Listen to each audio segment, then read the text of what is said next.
After a strong start in Miami, Jarvis joined a fellow LSU Tiger in OBJ in Cleveland. Since then, he's flown under the radar, and following an underwhelming 2020 season, he's looking to bounce back big in 21. The yard at 2nd and 11, and Taylor going to go deep down the sideline, has a man open and comes back for it. Did he make the catch?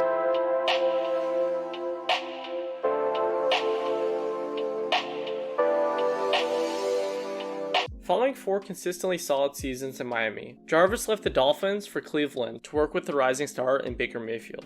After Jarvis joined the Browns, I'm sure him and Odell talked about linking up the following season, as the two were reunited once again in 2019. The two had developed a friendship in high school, and then dominated together at LSU, so the fact that they were on the same team once again was a dream.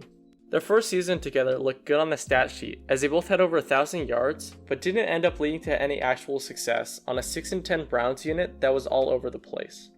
After firing Freddie Kitchens, the team was looking to start anew in 2020 with an offensive mastermind in Kevin Stefanski. My man Kevin was coming off of some surprising success with the Vikings, and it seems like he could have been the key for the team as they had a much worse year after he left. Anyways, Kevin was looking to bring the unit together and put some wins on the board, and crazy enough, it all worked out as the Browns went 11-5. Even though it was a great year for the Browns organization, Jarvis had limited production and OBJ was injured. This is where the whole dark horse thing kicks in. Now Jarvis has to prove that he is one of the guys and not just some run-of-the-mill wideout. Before we talk about my man Jarvis, make sure to smash that like button, subscribe for more stuff like this, turn on noties in order to stay tuned, and grab a shirt if you want. Anyways, back to the video. Although Jarvis did decent in 2020, he was not the same player that he was before. It's not like OBJ was taking many touches away, as he was injured for more than half the season, but even then Jarvis wasn't able to show out. You would think someone like Jarvis would have a career year in such an offense, but he had his lowest yardage since his rookie season. Part of it was on Jarvis's play, and also the fact that there was a large dip in targets. Now it's not like he missed a bunch of games or anything, but he had just over 100 targets, which is much less than his normal 140. It seems a bit odd for someone like Jarvis to have a dip in targets with OBJ out, but it makes more sense when you consider the fact that he was coming off of a hip injury.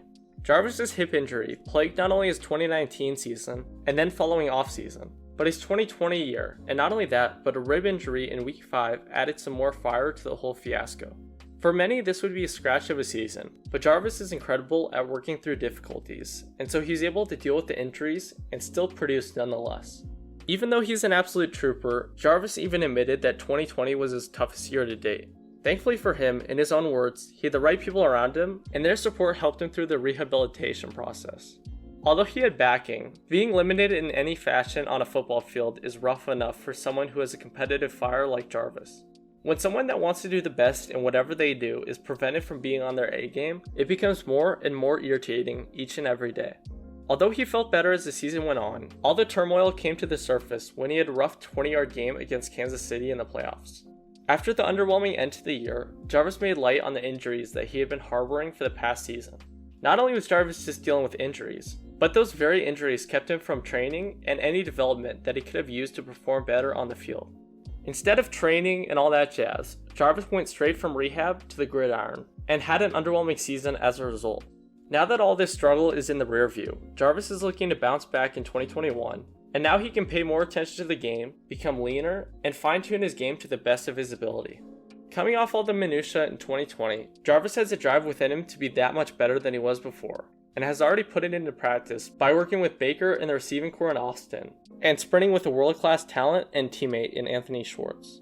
As a whole, it seems like Jarvis is trying to get back in form, and in fact he's in great shape at under 200 with a new level of speed that he lost at 215. Crazy enough, Jarvis hasn't been this lean since his second year at Miami, so although he's lost some strength, he has a new quickness that will add some pizzazz to his game. Although the lean build will probably hinder his blocking abilities, the increased production in the receiving game will more than make up for it. Now that he has speed on his side, Jarvis is able to establish himself as much more of a pure wideout than a tight end wide receiver hybrid. At 210, Jarvis became a liability in certain situations, as tight ends like Hooper and Njoku could fit the role much better and were quite literally better athletes. Not only was Jarvis hindering the production of those two, but upon that he was much less useful in the short passing game, with a much stronger Kareem Hunt doing more with what he's given. Now that Jarvis is going to be more of a pure wide receiver, he will have his own area to do his thing, and now he can help spread the offense for the aforementioned talent. With Jarvis taking over the intermediate range, he can provide much more openings for vertical threats like Rashard Higgins, OBJ, and now Anthony Schwartz. All these factors combined seem to pose that this season is going to be a breakout year for Jarvis, and potentially his best to date. With all the vertical threats spreading the field, and all the brutes in the front, Jarvis has the middle of the field to do his work. Now that he has a reinvigorated speed, and desire to prove doubters wrong, signs are pointing to an incredible year.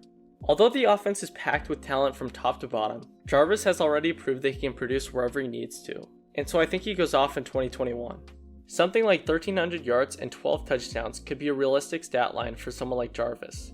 Not only do I see him having a great year, but I think Odell will also bounce back from injury with a solid performance, and the Browns as a whole will be on point. What do you think Jarvis and the Browns are going to do in 2021?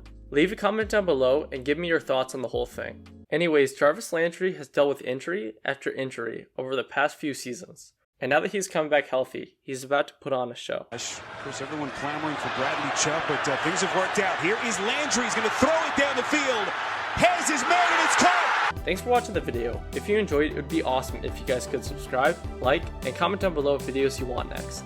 Anyway, see you all soon, and peace out.